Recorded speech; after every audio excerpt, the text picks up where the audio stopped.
All right, everybody. We are back here with Intertribal Talk. I'm your host, Devin. Cody is out of the office tonight. I am so sorry. I know everybody's going to miss his smiley face, but you will get him next week. I promise. We have the beautiful, beautiful Natalie Smith here filling in for him. Go ahead and say hi, Nat. Hi, everyone. Hey. And I would love for you to share a little bit about yourself. Yeah, absolutely. First off, I just want to say thank you for having me here. Of course. Yeah, I feel so honored to be your first guest. It's really exciting. Thank you. And thank you for saying yes last minute.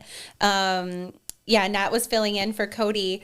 And it was just a little ironic that like yesterday when we were on our hike, I was mentioning to you like, hey, like in case anything ever happens, like would you be down to be like somebody to come and record, say if Cody can't make it or something, and you're like, yeah, for sure, that sounds like fun. And then boom, I hit you up the next day. Yeah, it's pretty wild how it happened. Like you did tell me, you gave me fair warning. It could be last minute, and I was all up for the challenge. And then the text came through, and I was like, okay, this is happening. Yeah, let's do it. We manifested this. Yeah, not that we didn't want Cody here. It was not that at all. It was just happened organically. Yeah, which I'm super excited to have you here. On our hike too, like we had we will share this story. We did have an interesting encounter with wildlife.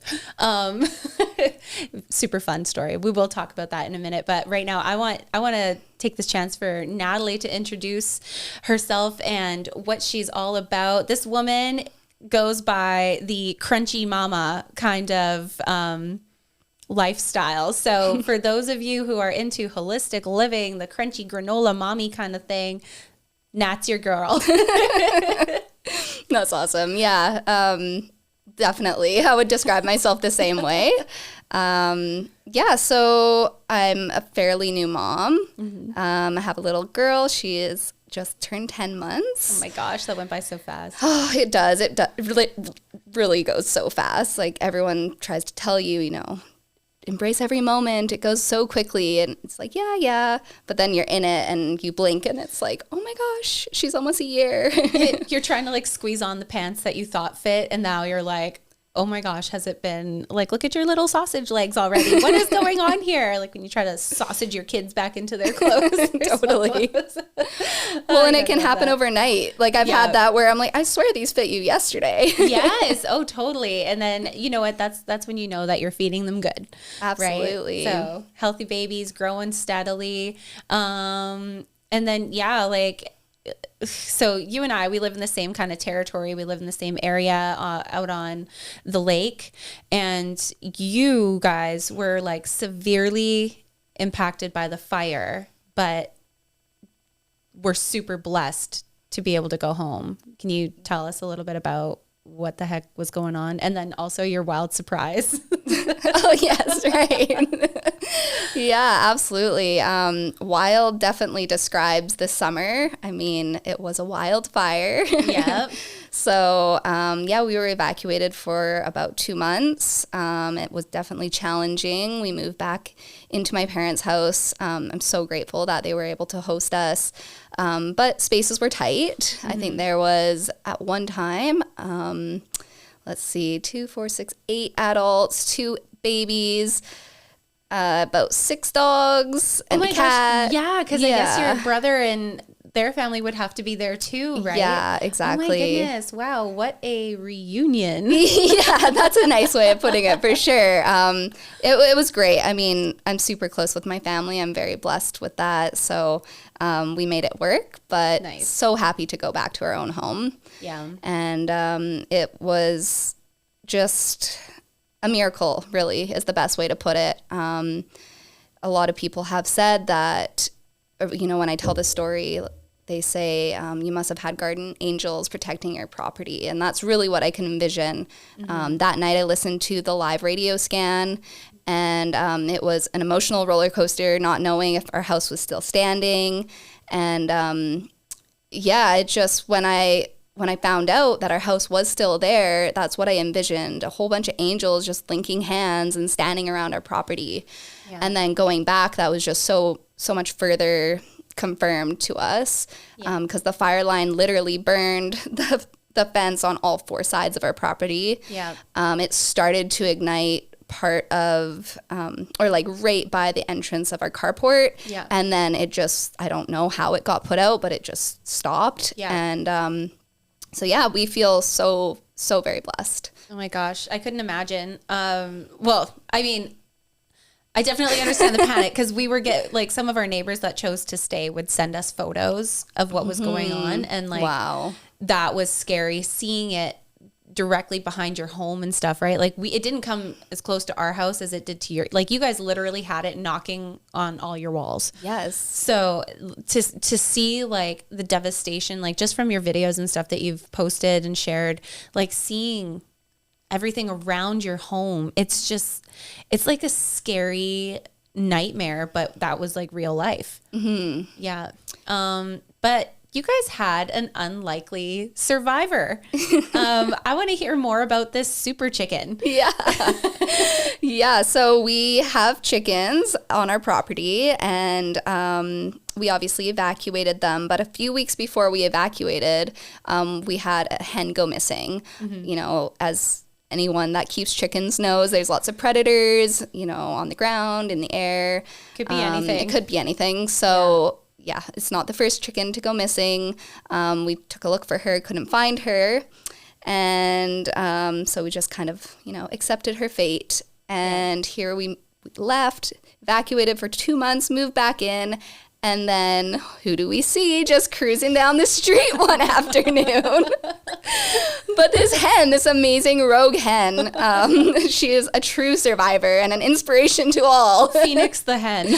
Seriously, she survived a fire, She rose all the from predators. the ashes. I think you just named her. Phoenix. I think her name has to be Phoenix now. Phoenix, you're my girl. I have to meet you. You're an inspiration. Well, she really has been. She's provided the whole neighborhood with a lot of laughs, and yeah, there's a chat about her every couple days or so, about where she is and why she crossed the road that day. Oh my God. The her jokes chicken are endless. her chicken senses kicked in. She's like, y'all, we got to get out of here. I'm going to be a barbecue chicken.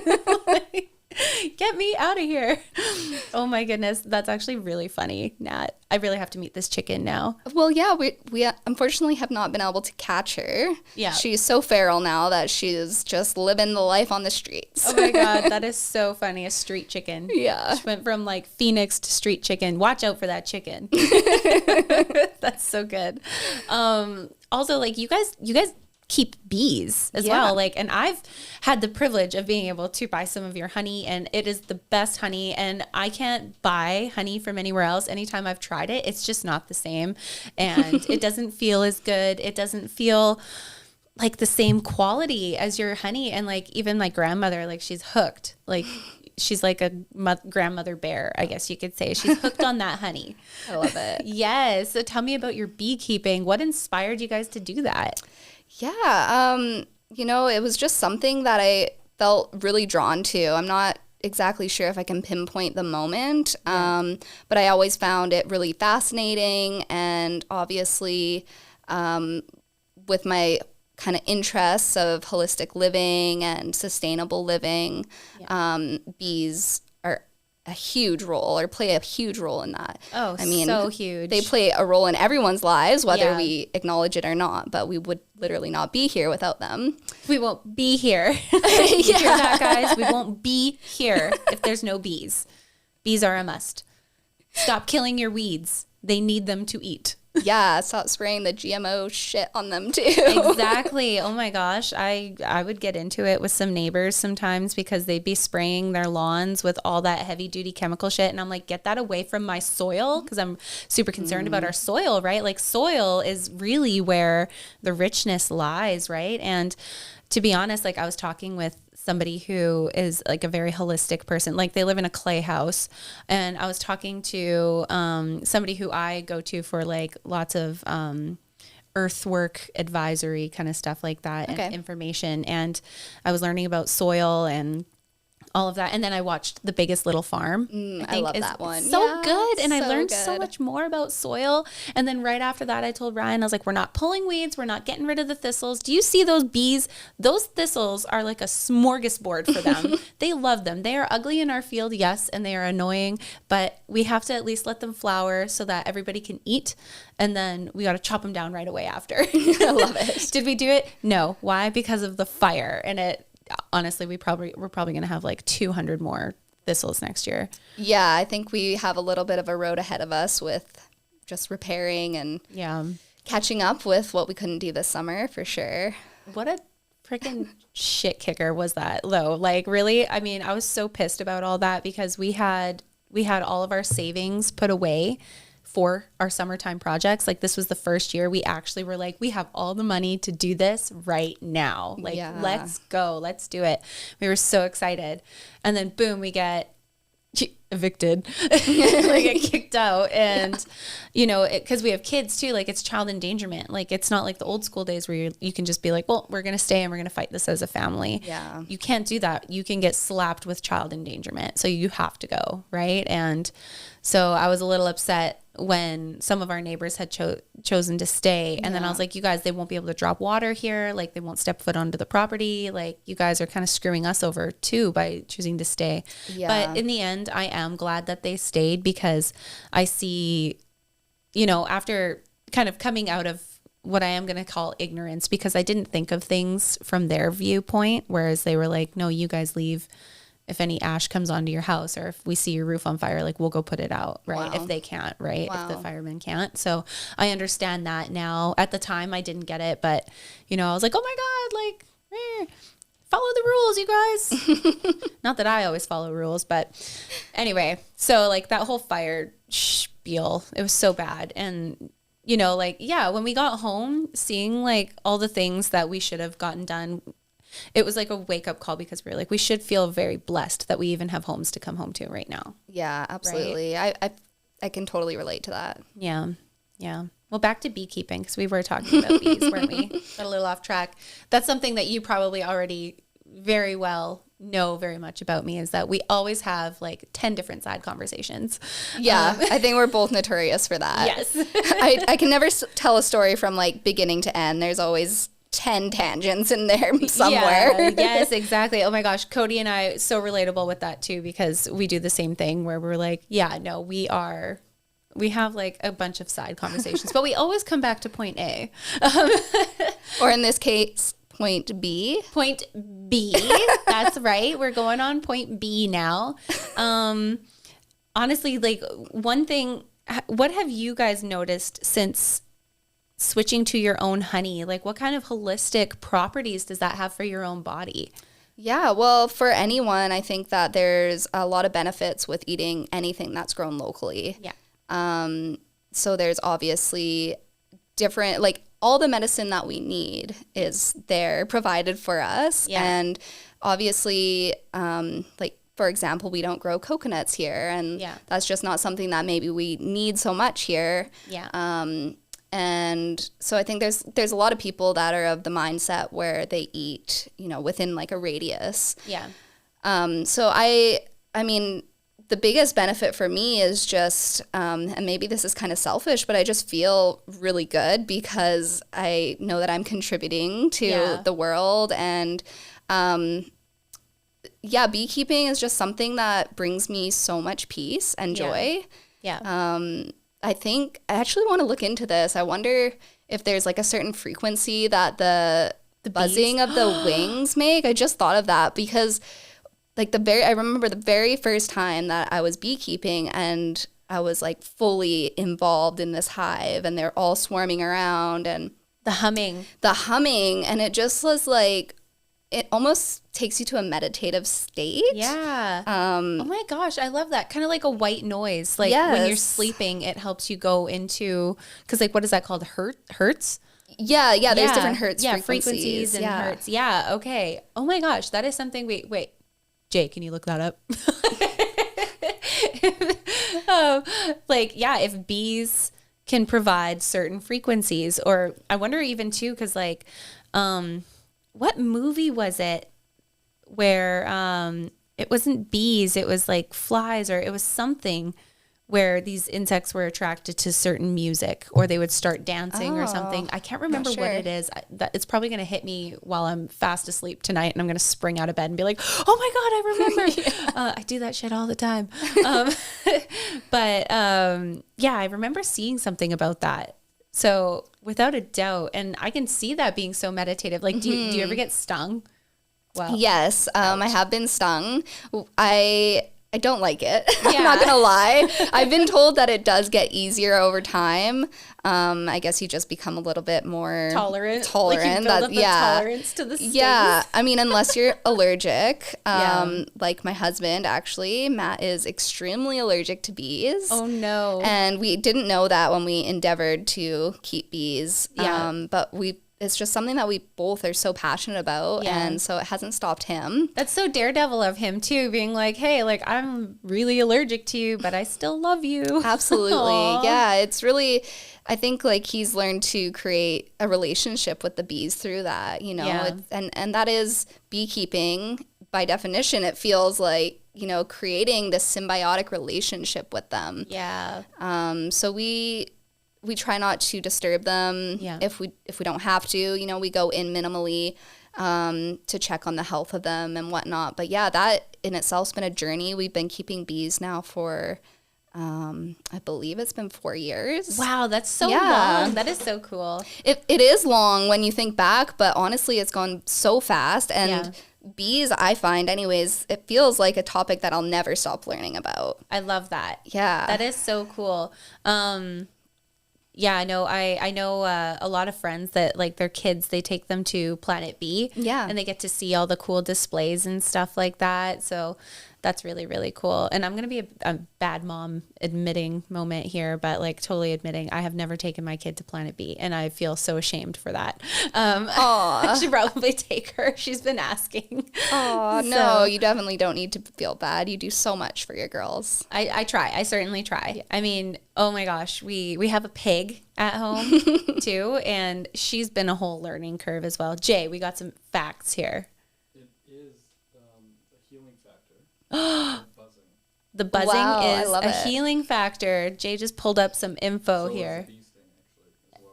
Right. Oh, yes. Okay. Yeah, I have heard of that before. So, bee stings being like a form of medicine. Yes. Yeah, I believe I've read about it for arthritis, possibly. Okay.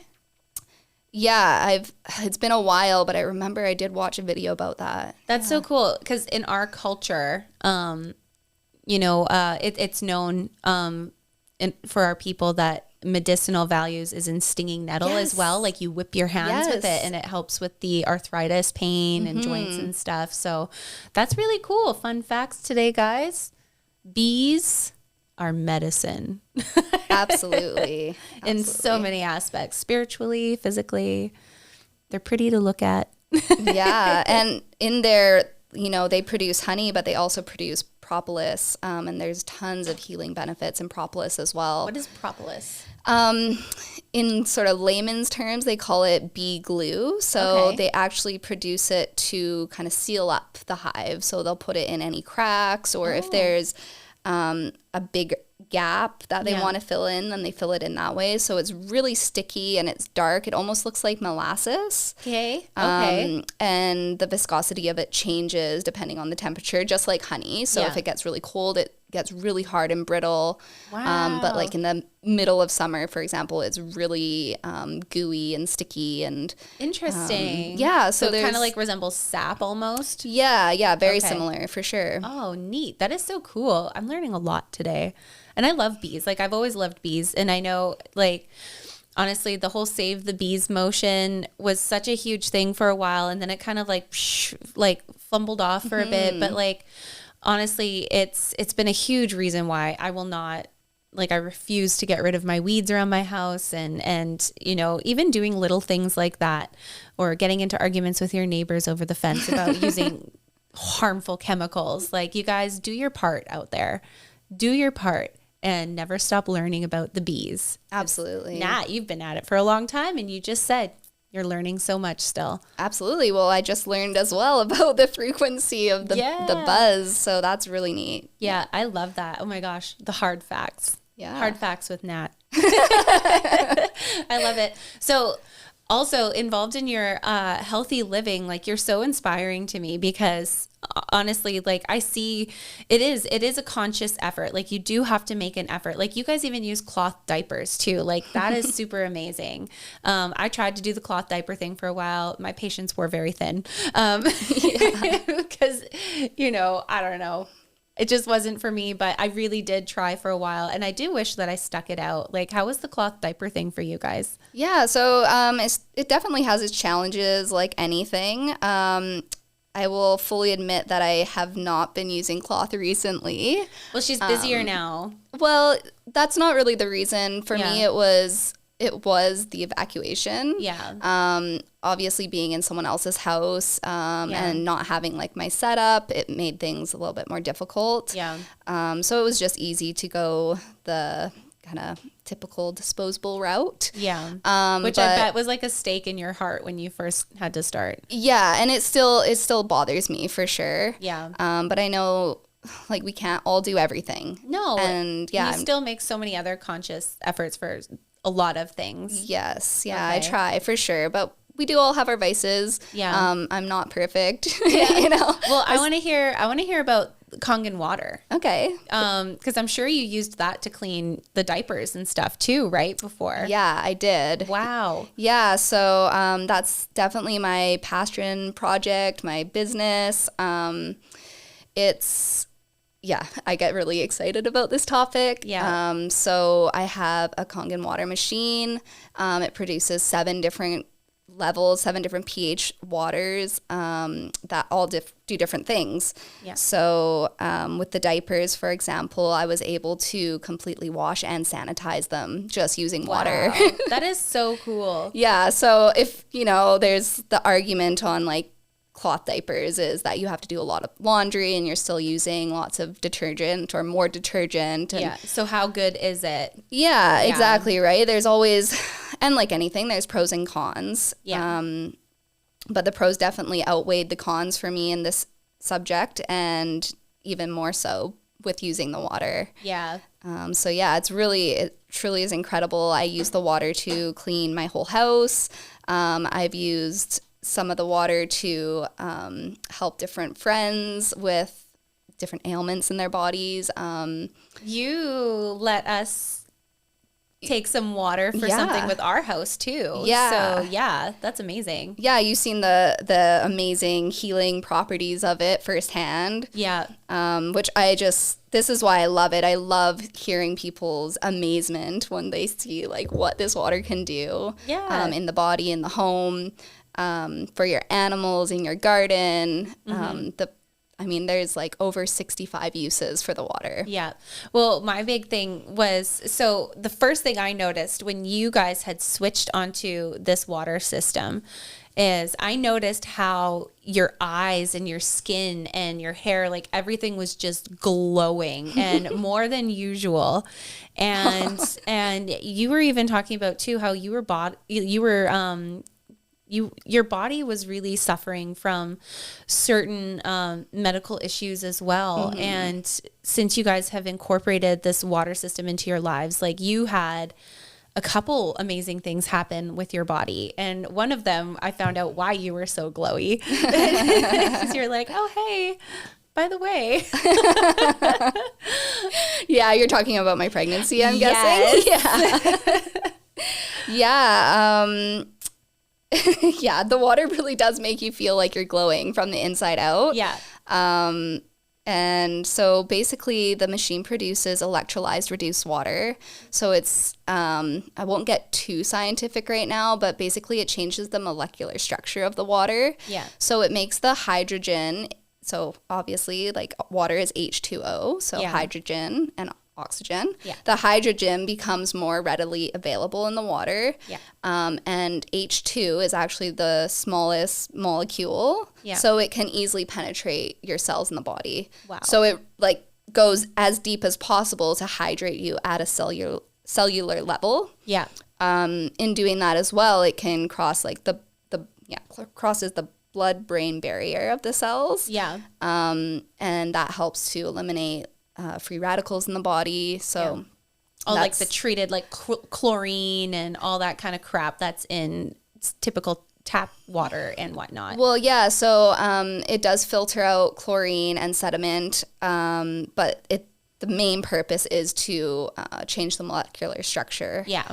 Which is always a tongue twister for me. If you guys call that molecular. Molecular structure.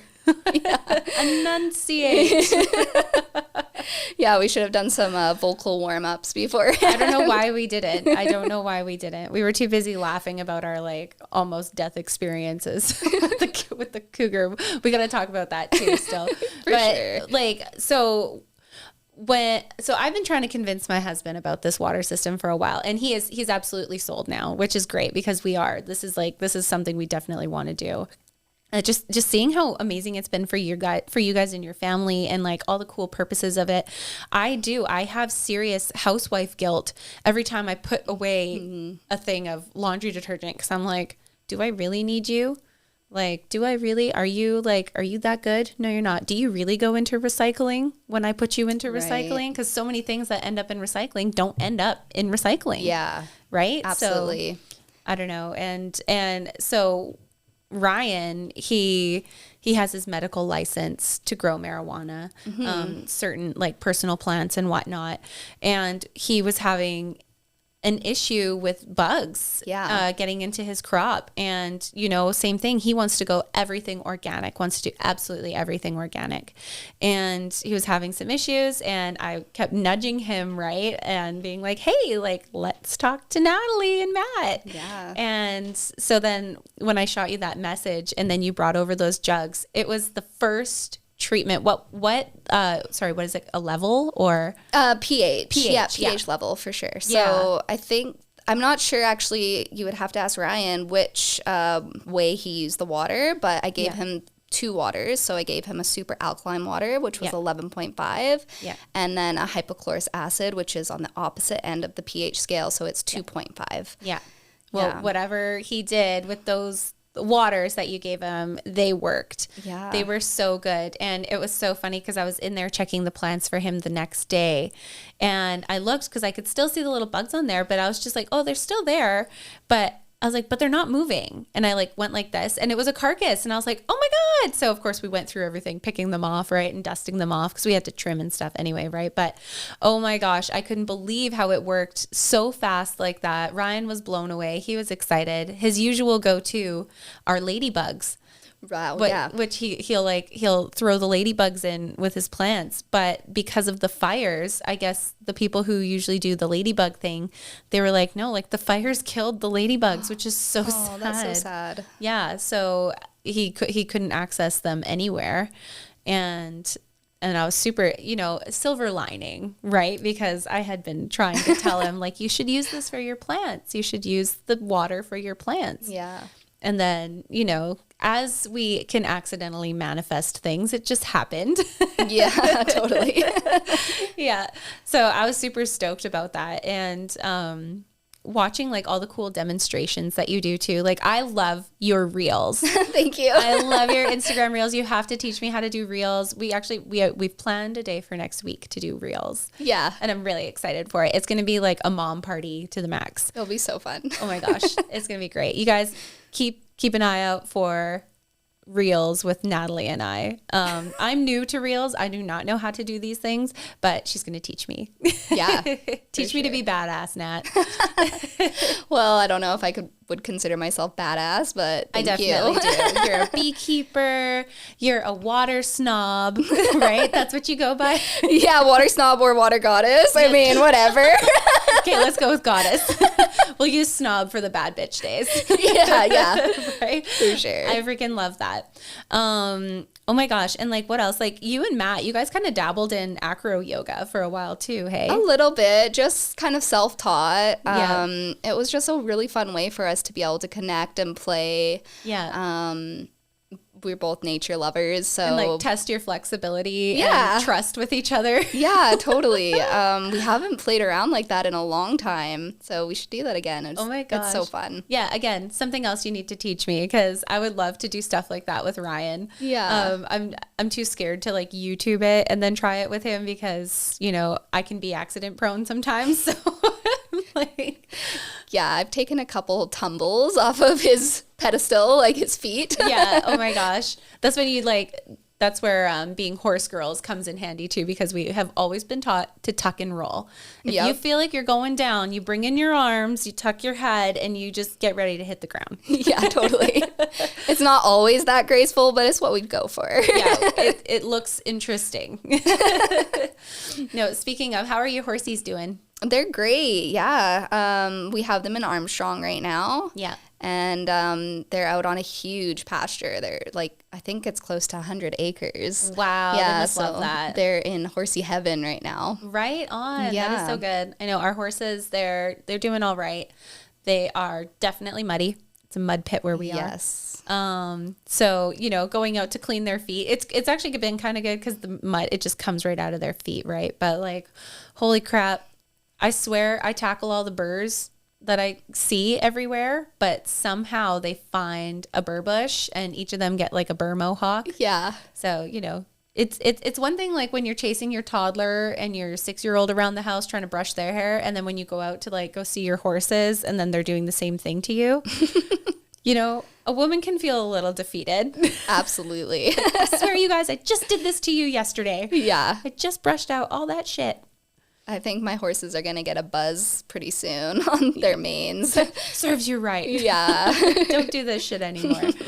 No, I get it. That's like one of the big things that was like on our list for this summer was in our pasture to get rid of all the barbed wire and do like panels and do post and rail, because I'm so sick of our horses sticking their heads through the fences and like wrecking their manes. Like the only one who actually has nice hair right now is Lou, and that's because he's a bully and I had to separate him from everybody. No, like literally I thought he was going to break Rio's ribs the one day because, well, actually Ryan was the one that caught him, but he cornered Rio and just started kicking him in the tummy. And oh my gosh, he's our asshole of the bunch. Yeah, he likes to be the boss man, and Rio is just the sweetest boy in the world. Aww. So of course Ryan did not take kindly to that, and he's like, "That's it, Lou, you're in quarantine." And yeah, he's in his own stall now, and he kind of pouts.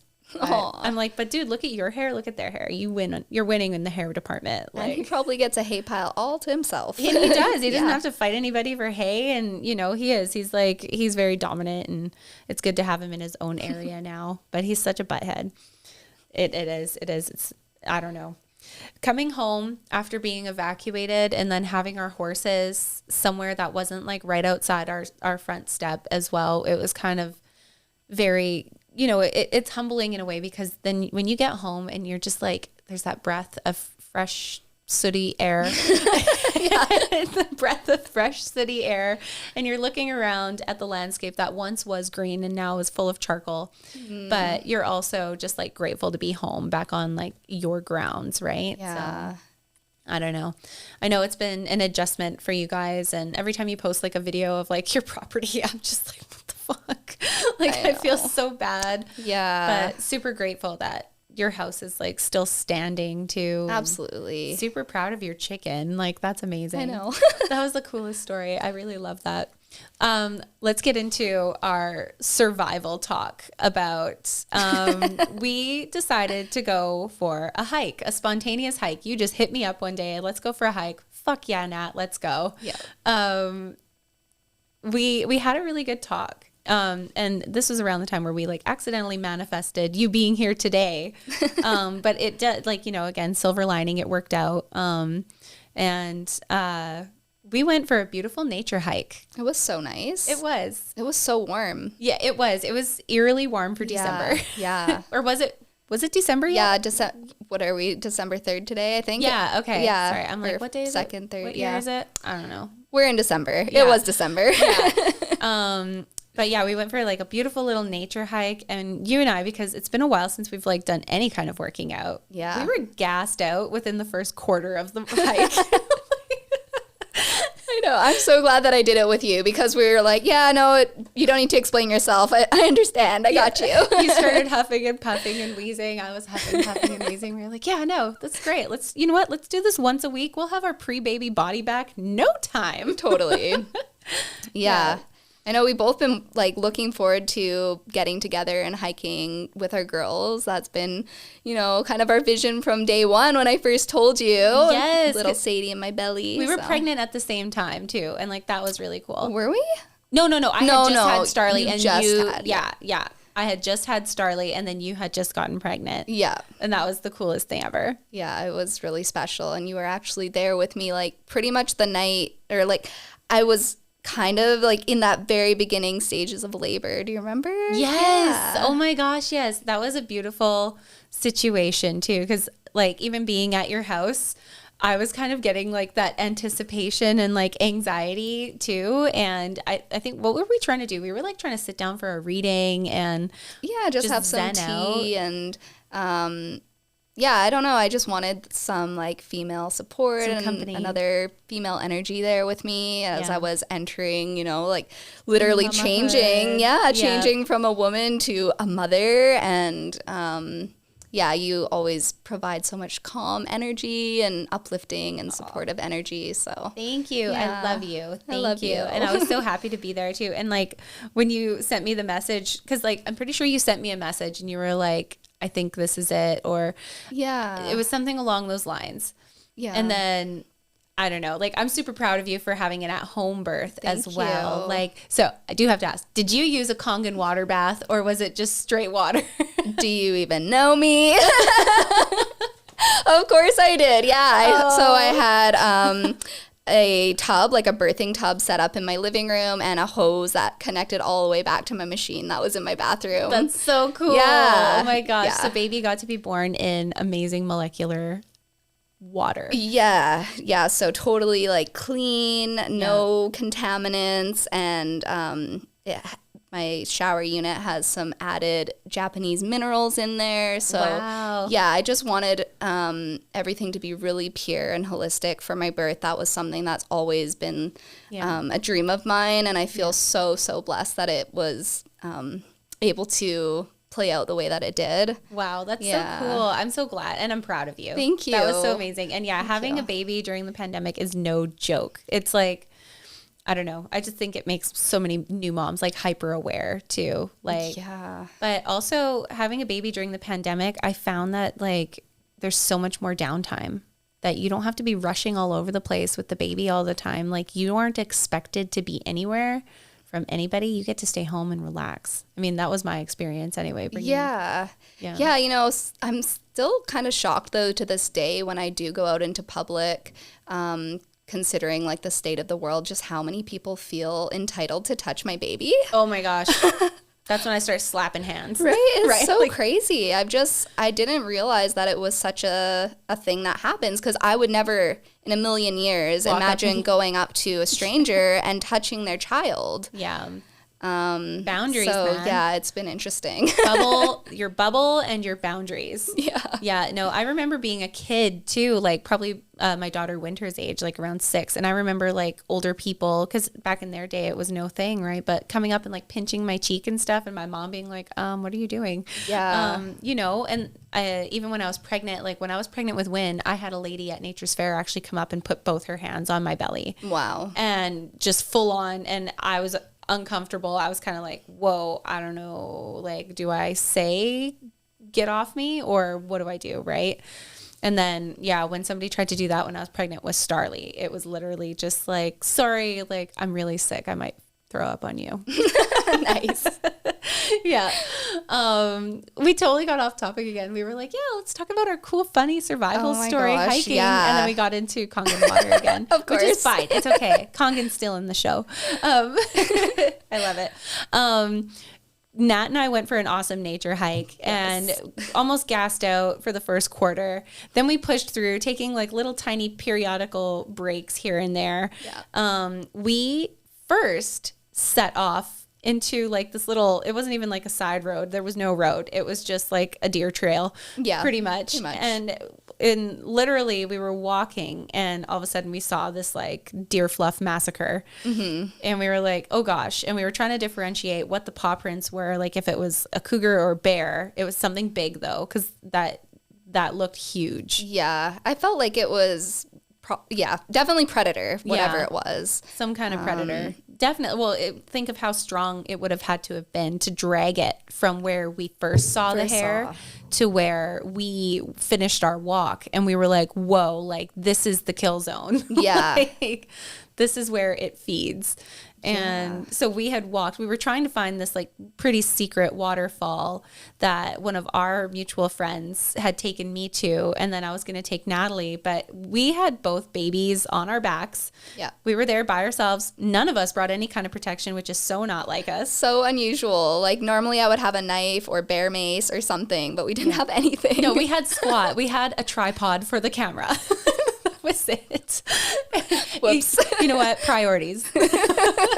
Guys, we had to make reels and TikToks and all that. Just kidding. We did take pictures. But yeah, so we started hiking and first like couple chunks of fluff, we were like, ooh, something was grabbed over here. Oh my gosh, that's so scary.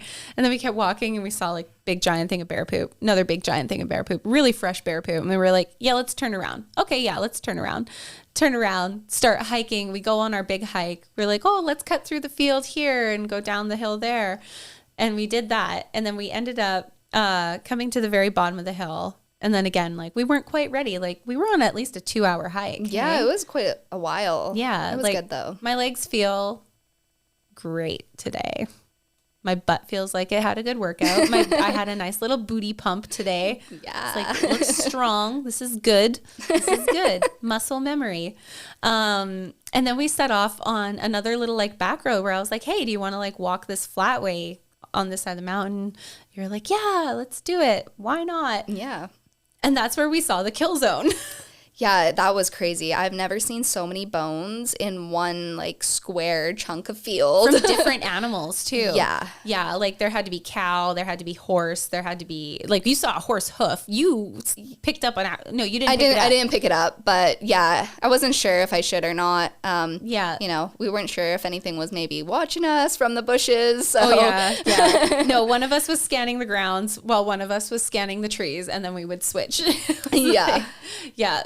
But yeah, you were kicking around a little horse hoof there, and that was pretty insane. And then we saw like that huge, it felt like that scene from The Lion King, you know, when the kids go into the boneyard. That's exactly what it was like. Yes. Exactly. Yeah. And we were kind of laughing, like a laugh in the face of danger. And then when shit got real and birds started flying, we were like, yeah, let's get out of here. Yeah. Like, okay, it's a little too real. And that looks a little too fresh because there was like a full spine with ribs there too. Yeah. And it still had some flesh left on it a little bit. So yeah. I'm wondering if that was from the deer that we saw. I think so. Yeah, because there was a lot of fluff there. Yes. Yeah, and the fluff went all the way from where we had first started our hike all the way across the bottom of the mountain side and then into this area where there were like Saskatoon bushes and a couple like little areas of foliage and whatnot, but it was definitely like a wide open kill zone. Yeah. Yeah. 100%.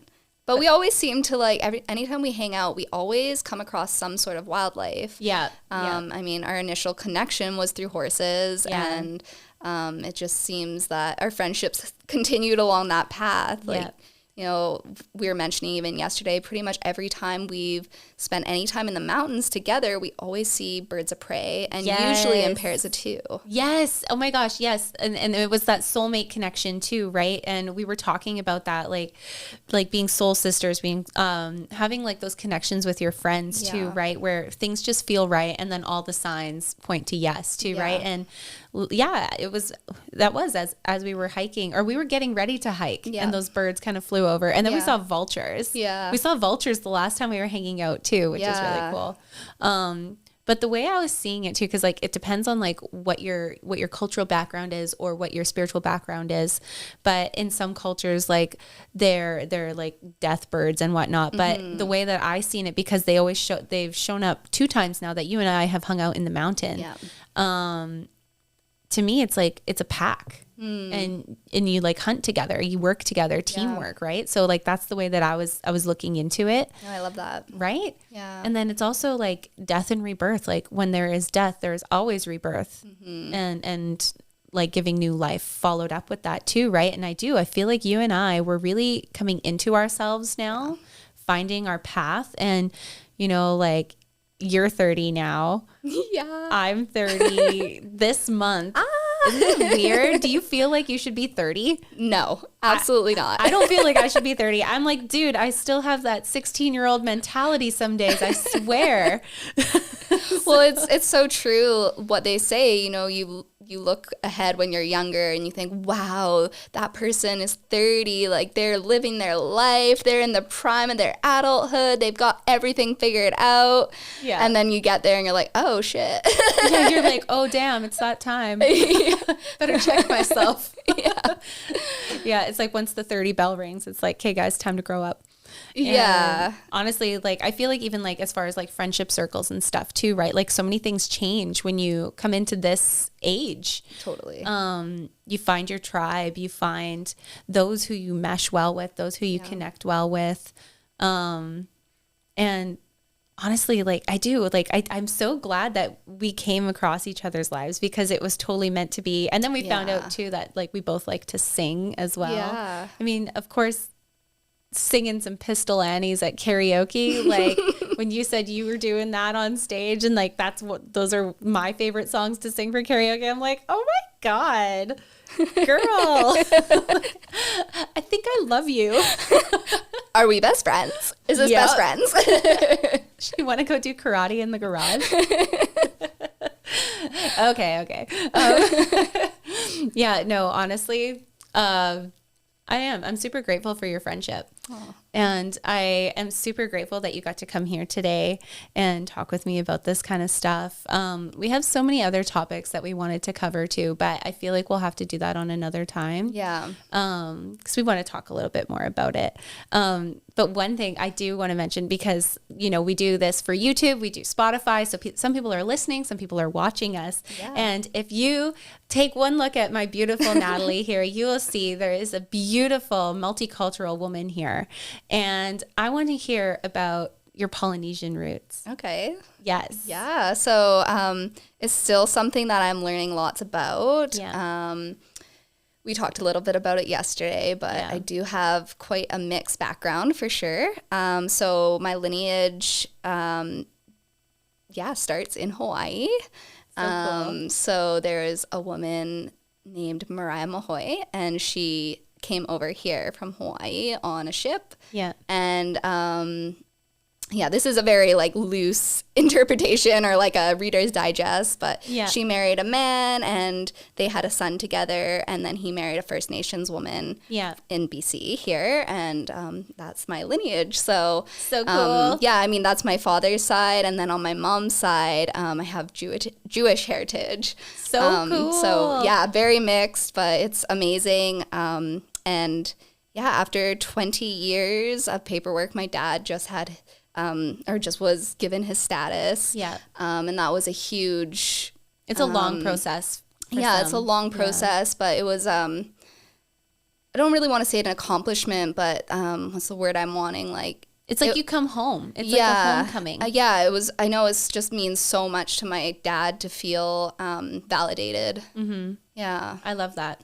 And that's something like here at Intertribal Talk, that was one of the big reasons why we chose our name Intertribal, because we believe in unity. We believe in togetherness. We believe in inclusivity as well. And honestly, like I love it when you meet people and you guys can like open up and talk about your ethnic background. So like effortlessly, you know, like I have so much of my own lineage that I want to learn too. Yeah. And like we were sharing that as well. Like how funny would it be? Like I know I have family in Scotland. I was talking about my last name, and we have a castle there, one of the oldest standing castles.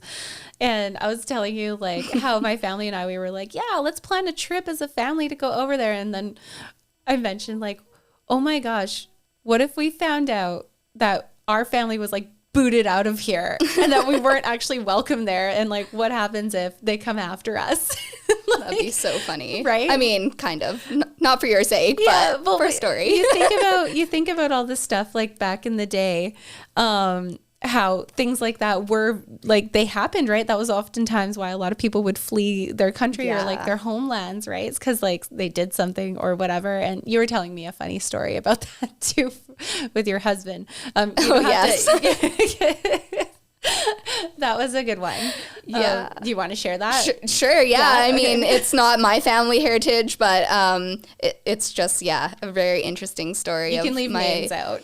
Oh, yeah. I don't even know if I could name names per se, but one of my husband's great-great-great-grandfathers, he was a thief, like a common thief. Yeah. And he got given the choice to either die by being hung or to become the town hangman. The executioner. The executioner, yeah. And so, I mean, he chose to live, and yeah, I mean, I guess, I don't know if then he started a family. I'm not really sure. I mean, it'd be pretty wild to think someone's making a family with an executioner, but right? I mean, I'm thankful because my husband's alive today. Yeah. That's like, it's so funny, like going back into history like that, right? And like learning all those things. And that's a huge reason why I want to go and do the ancestry DNA. I know so many people are like, oh my God, the government, they just want all your information. Bitch, they have all your information already. They don't need something like ancestry DNA to take your information. It's already there. Like your cell phone gives all the information anybody needs. They took your fingerprints at a very young age. Yeah. All that shit. So get over it. Just do it. If you want to find out your lineage, just do it. You're looking at me funny right now, Jay. You oppose what I say. Not at all. Actually, I did it. Oh. I got my mom, my aunts, my grandma, Aaliyah. We all, like, I got everyone to do it. I think it's awesome. Oh, Oh, cool. cool. Okay, Yeah. good. We're on the same page. I was like, oh, he's giving me that look. He's giving me that look. I think I'm like 43% Scottish too. Like, That's so cool. Oh, wow. I was like 27% Native American. Wow. Oh my gosh. Yeah. I think Yeah. it's, definitely something people should do. Oh, Interesting. So interesting and Totally. empowering, and it gives you answers because it's always like that sense of belonging, right? Absolutely. Where you want to find out more about yourself. Like I found out that I actually have African American DNA. Yeah. Which I'm just like, that's where my booty comes from. Which is like maybe, I don't know. But maybe that's where my athleticism comes from too. Because like, you know, the kids in our family, highly athletic. Yeah. And, you know, blessed, thank goodness, right? But finding out things like that too, it was mind-blowing because you hear stories about your heritage. Yeah. And then you send in your DNA, because that's how I found out, was like my aunt did it and found out all this stuff. So she gets tabs on like certain people in our family all over the world. Like, ding, Wow. somebody did this. Ding, somebody did that. Oh, you're connected with this person now, connected with this person now. It's so freaking cool. Wow. Like, I definitely want to find out more about our Scottish Scottish. Did I say Scottish? Yeah. Scottish lineage. Definitely want to find out more about that. Found out like way back in the day, my family was like one of the old families that had fought alongside with Robert the Bruce. Wow. So I was obsessed. I was like, for months during the pandemic, obsessed with Robert the Bruce. And That's I amazing. did so much research. Found out he was a really cool, like he was the outlaw king, apparently. Wow. Yeah. That's so cool. Found out cool stuff about it. But yeah, wanting to find out more stuff like that. And like, I want to find out more about my mom's side as well, like the background on there. Yeah. Because my grandfather came over from Montreal. Okay. But it from what I guess my aunt was getting was that we're not actually French. We're like Norwegian or something. Okay. And Interesting. yeah, Norwegian and African American or something. Wow. Yeah, but brought up French. And yeah, there's a lot of other cool lineage there. Like apparently, because Normand is like a very common, or is it a common name or uncommon name? But it does trace back to Joan of Arc. Oh, wow. Because I guess that's the family she came from. Okay. So that's something that I would like to be answered to. Like, ooh, maybe. Yeah. Because I'm kind of obsessed with Archangel Michael. I love Archangel Michael. And to me, when I think of Joan of Arc, I always think of Archangel Michael. Like she was being guided and just was like this like cool heavenly person and warrior woman. Yeah. I don't know. I totally just went off on a tangent there. No, it all lines up, and it was just had me thinking how wild it is when you start to think about one day someone way down our lineage is going to be looking back. Yes. And like, you know, I don't know. I would love to leave a legacy. Of some kind. Of some kind. Like the water goddess. The water goddess who beekeeps and raises wild chickens. Yeah. Rogue chickens, wild children, you know. Yeah. Oh, 100%. I freaking love that. That is so, so cool. So we went off on a bit of a tangent. We just took a little water break there. I totally lost track of where we were and what we were talking about. Naturally, this happens. Yeah, I think that's because we're both so passionate about many areas, and yeah, you and I could both just talk for hours and hours. Yeah, there's lots to talk about always. We were talking about before as well. We were talking about like the birds of prey, like how we always pay attention to symbolism. Absolutely. And there's always meaning behind something. Like so many people, it actually kind of baffles me how unaware people are of signs being sent to people from the universe. Like it's like one of those funny family comedies or something that you'd see like Tim Allen in or something where it's just like stop on like one of those signs, like stop going the wrong way, la la la, and people are like, I'm asking for a sign, send me a sign, and literally there's like 20 signs in front of them, and they're just so like, it's not the sign that they wanted, but they're still getting signs, right? Yeah. So you and I would have to say we are master manifestors. We have a way of manifesting things into our life. Yeah. And I love it too, because like, I do know like you have interest in maybe owning an apothecary one day. Absolutely. Yes. What inspired you to get into that? Yeah. So this really ties into sort of everything that we've talked about already tonight about my interests and the way that I live my life, really holistic, and I try to be as sustainable as possible for where I'm at right now in my life. Yeah. But when I was raised, my mom was so ahead of her time. Yeah. She was doing all these like natural remedies and whatnot, and like we were homeschooled, and she was kind of like ostracized for that. Like, you know, she was the black sheep. She was giving us echinacea when we were like, I don't know, I don't even know how young I was, but I was young, and people were asking her like, is that legal? You know, like this is before it was mainstream. And so yeah, that's just how I've always lived my life since then, was to turn to the natural route first. Yeah. I'm very thankful for modern day medicine. I think that it can have a place. Yeah. But for myself, I just always choose to go the natural route if possible. Yeah. And so yeah, that's kind of what inspired it. And then my love for nature and bees, like getting involved in bees, and then seeing how like what their relationship is with plants, and it just made me want to be more connected. Yeah. As a whole. Yeah. Everything, like we all are connected. Yeah. And and then I've just seen the power of plant medicine in my own life. Yeah. And I would love to be able to inspire others and to help others with healing themselves. Yeah. Learning how to grow their own medicine, grow their own food, and then use it. Absolutely. Just like, you know, it's like pioneering. It's back to the old ways. Yeah. And that's what I love too, right? Is like, because people would say like, oh, it's new age. It's not new age. It's the most like, this is like ancient healing. This is stuff that women used to get burned at the stake for. Yeah. Like literally.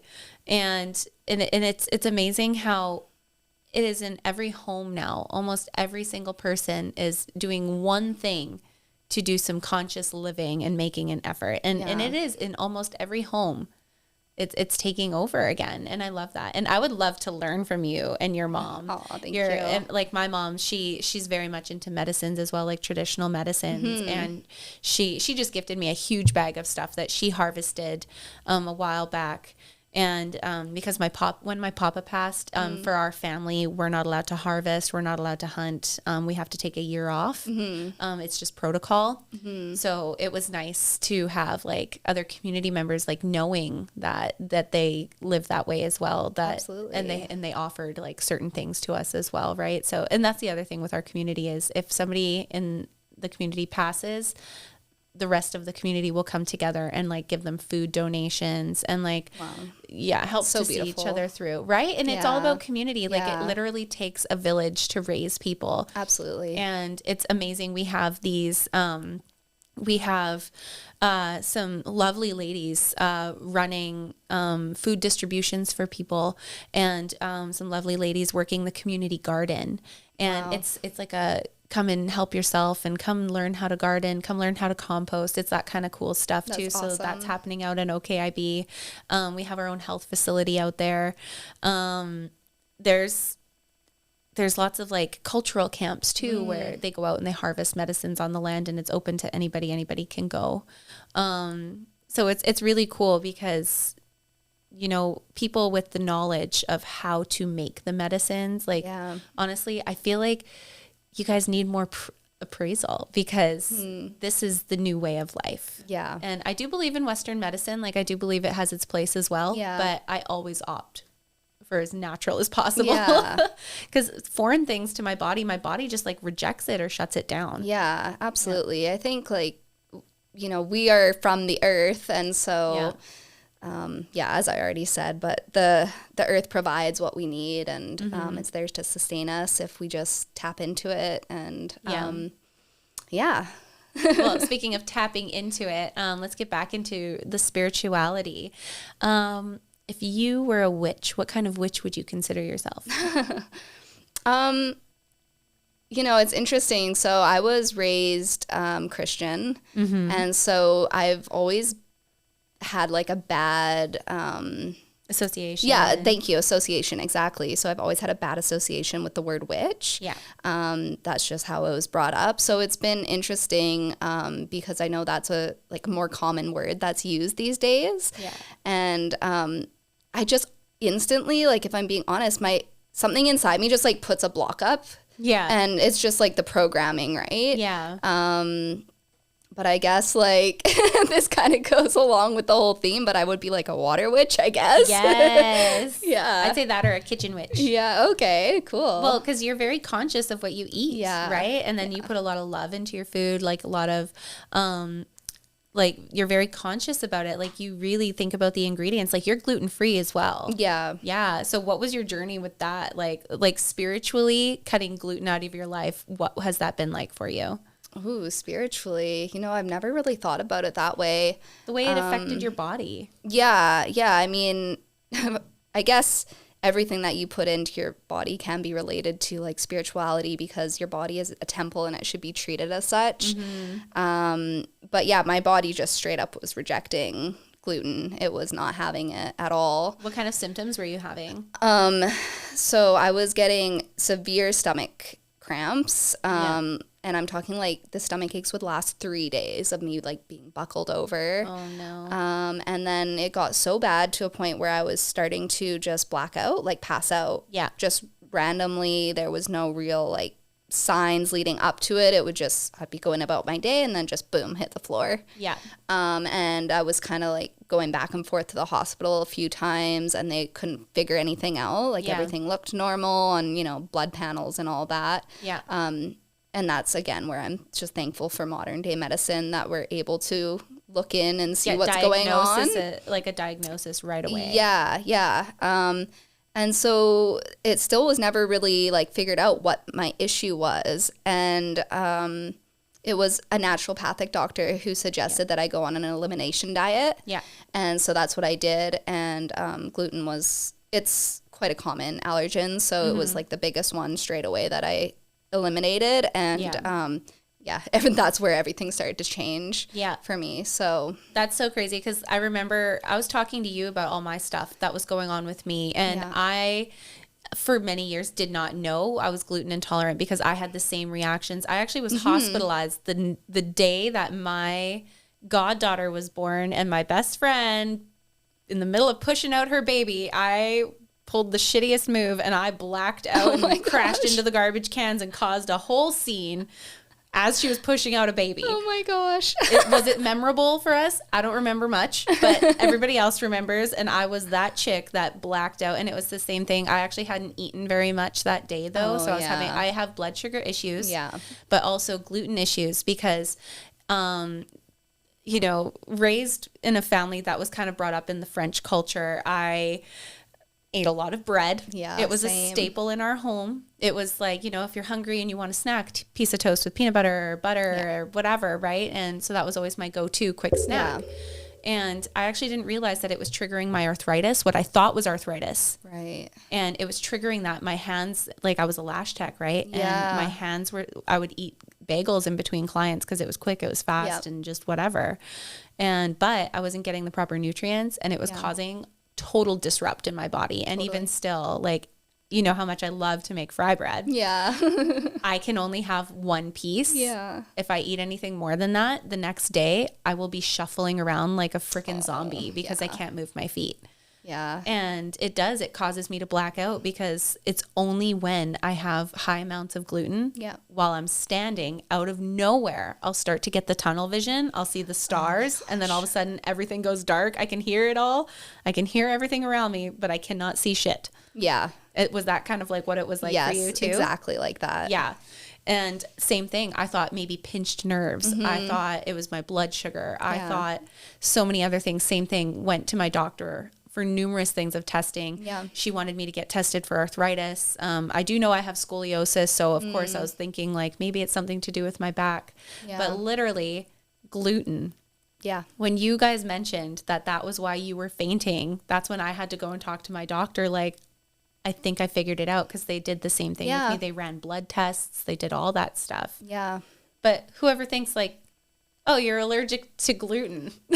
I know. Yeah. It's so crazy too. Like, yeah, we always try to look for something else, or then we do resort to food as being like a possible cause for lots of different ailments. But if I can just bring it back again to water, here I am. Yeah. But like nobody really talks about the quality of the water that you're intaking. And it's so interesting to me as I've been like traveling down this journey into like water education and whatnot.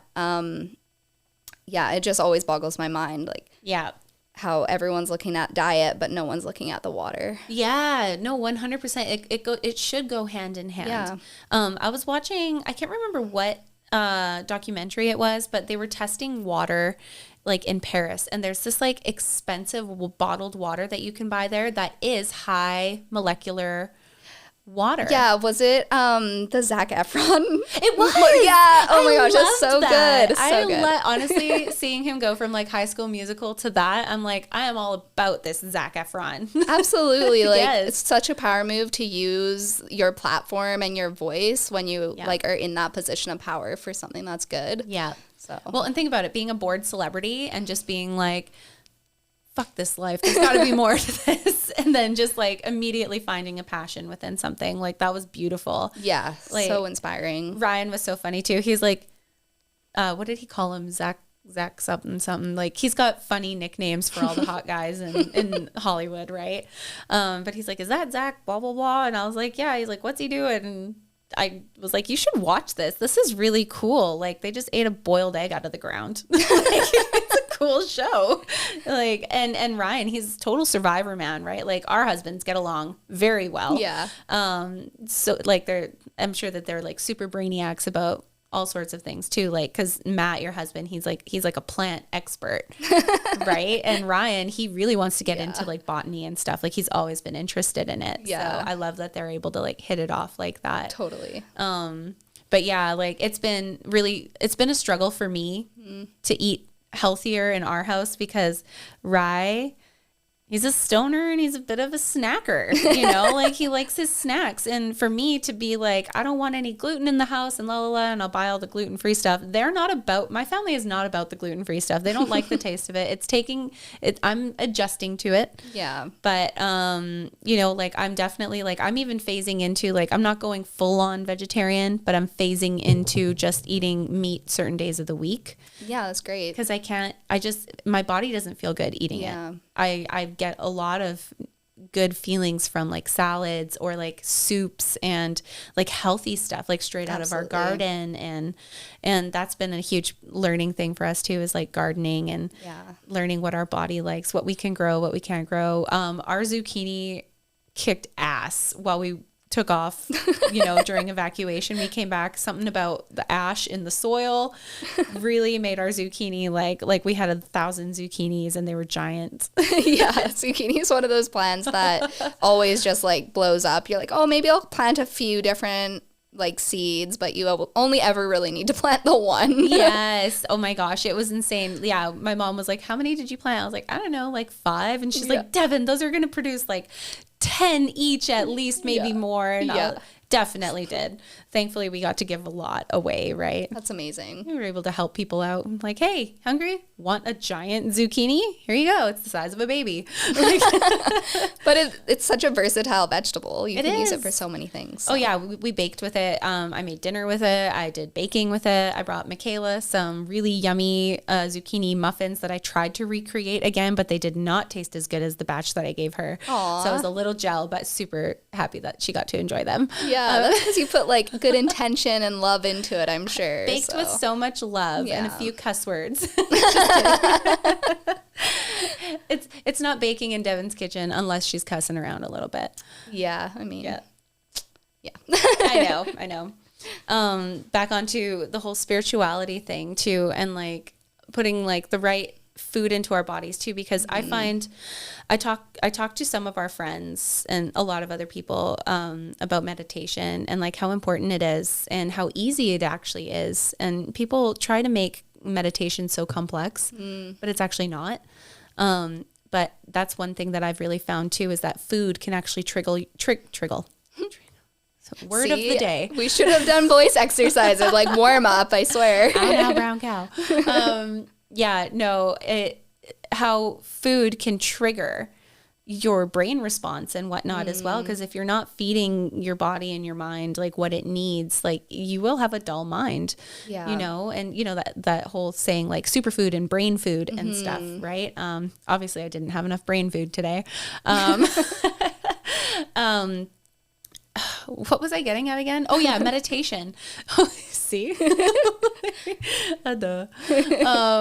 So going into meditation, it can be as easy as like standing in the shower, washing your hair, closing your eyes, visualizing the water going over your body.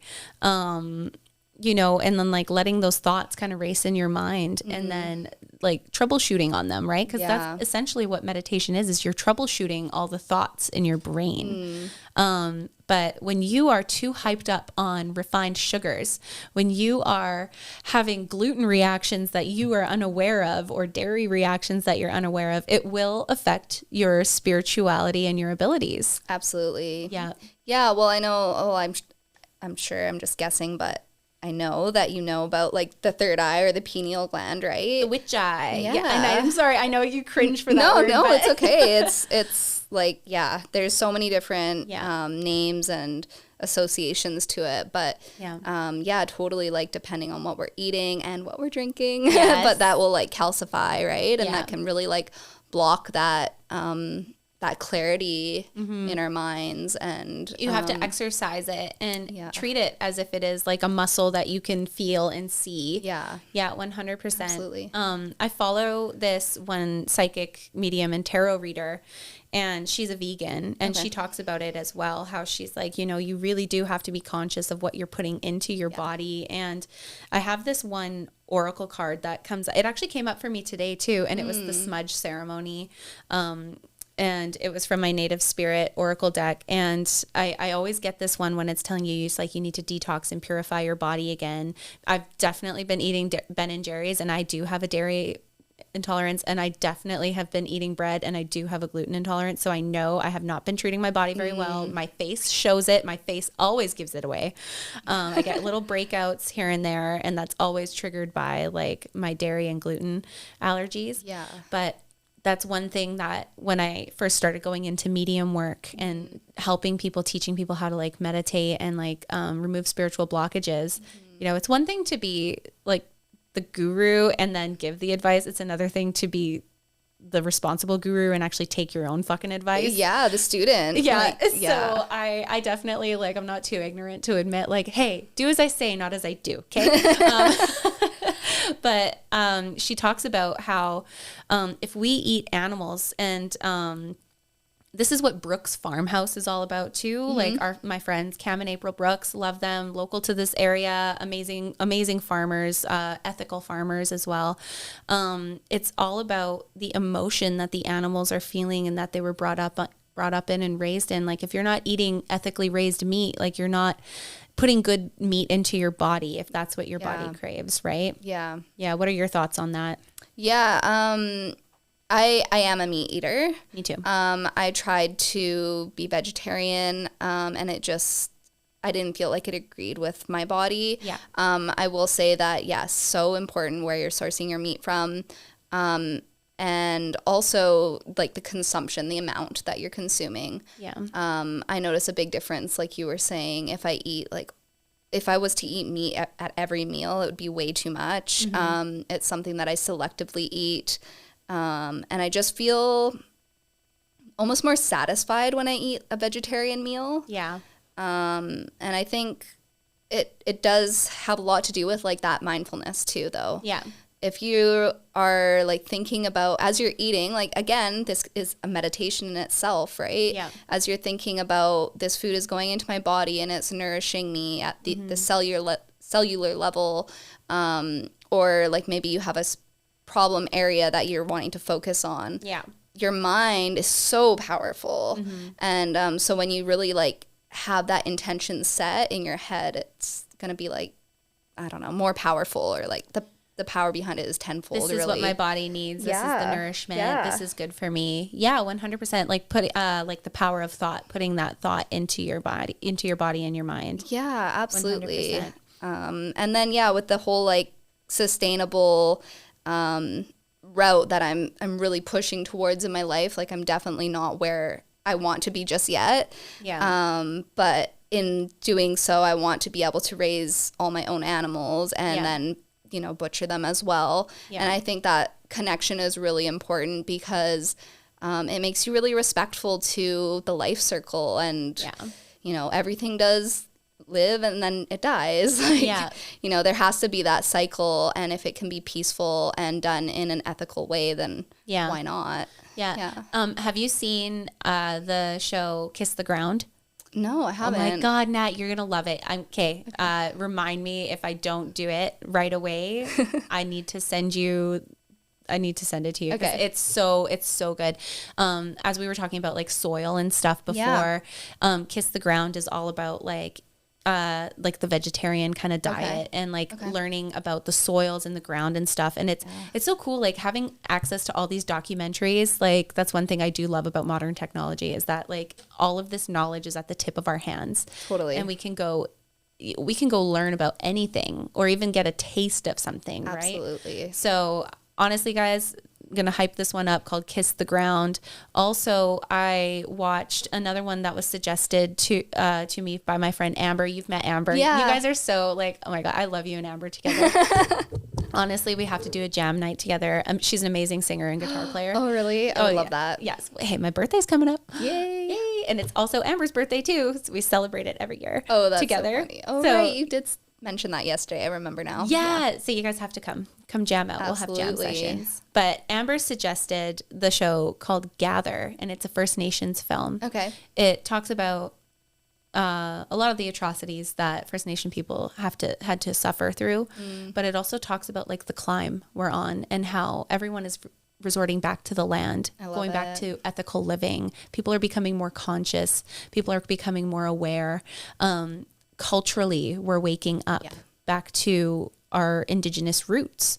I love And it. isn't it beautiful? So beautiful. Isn't it beautiful? And I know like people make fun of me for this because I'm always just like, can't we just live in the world of kumbaya and everyone get along and work together? And I understand that that's fairy tale in my mind kind of living. But I mean, is that such a bad vision to have? Like, No, and it's definitely not. I think like I've heard that I've had people say like that's a naive way of thinking, but really I think that being in that positive mindset is more of a leadership role than a naive role. 100%. Yeah. When there's a will, there's a way. Yeah. And, you know, Mother Earth is kind of showing us right now, like, hey, guys, like, what happens when your supply chains go low? What happens with this? What happens with that? And then I saw that, like, one Facebook meme that floated around, and it was like, my great-grandma survived the Great Depression because she grew her own food. Yeah. So stuff like that, right? Yeah. Like, you think about it when you think about all of the biblical stories of, like, end of times and all the prophecies from other cultures, the end of times. Honestly, I don't feel like it is like a rapture or anything like that. It's more like this is Earth resetting herself. She does it every so often. Yeah. It's a thing. It was bound to happen. Nobody's trying to curse you. No one's trying to like send you to hell or anything like that. It's not that. It's literally like be prepared for this kind of change that Earth goes through. Yeah. She is a butterfly herself. She goes into cocoon time and metamorphosis just like everybody in the world does, every living being, every living thing. And, you know, I always think this is one of my sayings I say too. It's like, I'd rather be the idiot that was cautious and prepared than the asshole who was absolutely not and getting mad at everybody around them because they were not prepared and everyone else was. Totally. Yeah. Yeah. It's never going to be a bad thing to be prepared. Yeah. But yeah, I definitely think that everything that's going on in the world right now is like a grand awakening. 100%. Yeah. Yeah. Everybody's becoming more conscious and supportive of the holistic and I guess what you could say is traditional way of life. Yep. Yeah. Absolutely. Yeah. It depends on where you come from, what your traditional way of life is. But hey, look to your elders, look to those people who are the farmers, who are the holistic livers, who know how to provide holistic medicine and ways of life, because that's the future, everybody. Yeah. It is the future. Absolutely. Right? Symbiotic relationships with nature and each other. That's right. Yeah. Everybody, the circle of life, and we all need to jump on this ship. We're all floating on this rock together in space, and we're all stuck here together. We all better learn how to come together and just make it work. Yeah. Yeah. Love that. Right? And I mean, honestly, I mean, and I know this goes for you too. Like whenever I see those things on Facebook, where it's like the "Would you live here" thing, and it's like a little cabin surrounded by trees, and it's like a cute little estuary. And honestly, it's like, is that life so bad? No. Is it bad if everybody wants to have a little piece of that for themselves? No. Yeah. I blame the government. Yeah. Totally. Right? If things were different and people were allowed to live on like little farm lots like that, if everyone was granted their own little acreage, if everyone was granted equality like that, right? Like, do you feel like the world would have a huge turn like that? Yeah, absolutely. But even like further than that, it's more, I think, about just leaning on the community, right? Like, yes, we do want to be self-sufficient, but we also want to be able to create that community around us and just have that support system. So yeah, I do think that if everyone went back to growing their own food, it would be a major shift in the world. It would be amazing. Yeah. Well, you think about it too, like most 16-year-olds these days don't even know how to boil an egg or make a plate of spaghetti or something simple, right? So it's all about like learning life skills. And I really do love when you see schools offering gardening programs or the home economics kind of stuff. Like, let's teach the kids how to sew. Let's teach the kids how to cook from scratch. Let's teach the kids how to do this. Like, that is so cool. Let's teach the kids how to churn butter. Let's teach the kids how to make clothing from sheep's wool. Yes. Like, incorporate all that kind of stuff back into school. Yes. Nobody really needs to know trigonometry, or do we? Do we need it? I mean, I don't think so. what is trigonometry even? I don't even remember what the definition of it is. But I mean, as far as like building and stuff like that goes, like I remember doing this earthworks workshop and I got to help repair a mud home and seeing like what went into that and just being like, this thing will stand all year. Yeah. all year round, and you'll just have to make little repairs here and there. And I'm like, that's what people used to live in. Yeah. This is totally doable. I know people living in a home like this, and it's amazing. Totally. Seeing stuff like that, you know, because like some people think it's just this big fantasy, but then when you're there and you see people living this way, you're like, this is awesome in this simplicity.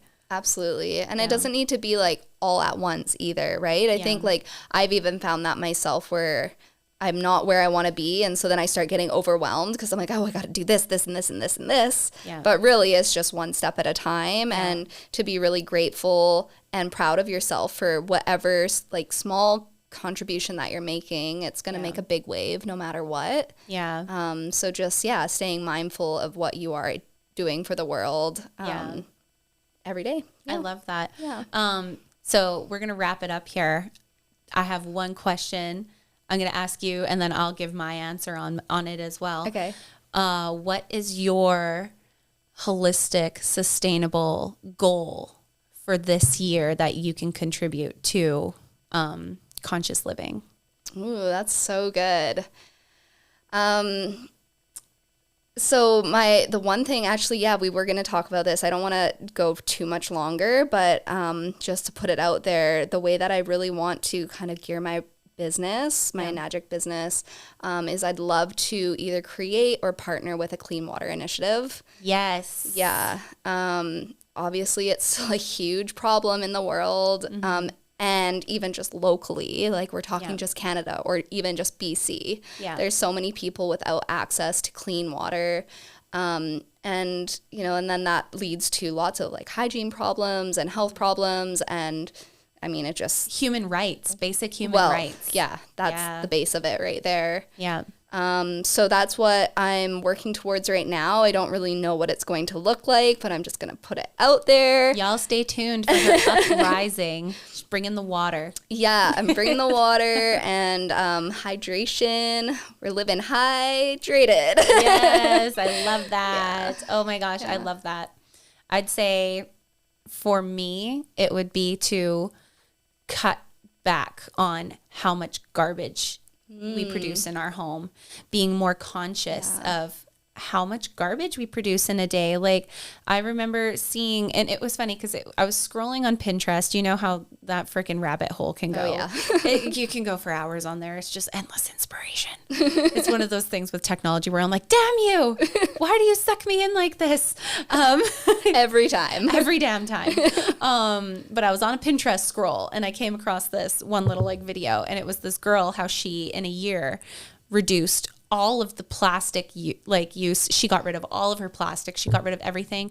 Literally a month's worth of garbage for her, she could fit into her hand. That's amazing. Right? That's amazing. Now, if I can only get my kids to not be addicted to like the Ritz crackers with the cheese in the middle and stuff, like all that gross, yucky stuff, I look at stuff like that and I'm like, I could totally do that. Because when you think of yourself on your own, making your own decisions, it's easy. Mm-hmm. But when you have other people in a household who are maybe used to a certain thing, or because, so-and-so kid has whatever at school, so they want it, like living in today's society and like seeing all those things and being surrounded by it, like from supermarkets and stuff like that. Oh yeah. Consumerism from like day one. Yes. It's just like, it's an unhealthy culture and you see it and you're just like, wow, this shit is crazy. Yeah. Like for the amount of cardboard that comes out of my home too. And we always miss recycling day. I always think about it too, because when you do go to a landfill, you see, and it's like piles and piles and piles and piles of things. And you're like, how much of this actually gets recycled? Like how much of this actually does go this way, right? And I know like people that work there, they're doing the best that they can, but it's like, we still need to do better, guys. We need to do better. One of my solutions has been like, I'm just going to light it all on fire, because I'd rather just have it disintegrated right now and pray that the heavens and the ozone aren't mad at me. I just feel like sometimes there's no right answer. Like you just do in the moment what you feel is best. Yeah. And sometimes this little pyro likes to just have a fucking fire. So I don't burn garbage, but my cardboard, I'm like, bye-bye. Yeah. So that's my thing, is I would love to cut down on the amount of garbage that comes out of our home. That's amazing. And once you get your Kangen machine, yes, oh my gosh, that will help so much. I can't wait. You know what? We're a few payments away from being done on our truck payments. So and then good. Kangen, here we come, because I've heard so many things. I want fucking glowy skin and hair like Miss Beautiful Nat here. Oh my gosh. Nat Thank you so much for coming to Intertribal Talk today. I am so excited. This worked out so beautifully. It did. And honestly, I love learning from you, and I'm always going to be hitting you up whenever I have these holistic questions. Aw, thank you so much. I really, it means a lot to me that you can trust me and confide in me and feel comfortable to ask me these questions. And I feel the same with you. I'm so grateful for our friendship, and you're truly inspiring for me as well, and everything that you're doing. So I love you. I love you. And guys, all of our listeners, thank you so much for tuning in to episode, Jay, what are we on? 3? Episode 3, guys. Lucky 3. Thank you for tuning in to episode 3. We've had our beautiful guest, Natalie Smith here, a Magic distributor, holistic crunchy mama. You can find her on Instagram at Onwards to Being Me. And I will post that in our tag for Instagram as well. If you haven't looked into it, look into a Magic, look into Kangen water, check out the stuff, check out Natalie's page because she'll have all of that information put up on there. Also, quick shout out to my sponsors today, Hawkmoth Bead Co. for hooking me up with these sick custom earrings. I saw Beautiful. another version of them, and I was like, I'm in love with those. And they were like, we'll whip you some up. And they did, and I am over the moon, and I'm all about Hawkmoth Bead Co. Thank you guys so much for sponsoring me with these earrings today. Shout out to Falcus Media. Jay, you're incredible. Thank you for doing what you do and making this magic happen and making us sound and look really good. Yeah, thank you. Well, that's it for everything tonight, you guys. Thank you so much for tuning in again, and we will catch you on the next episode. Bye. Bye.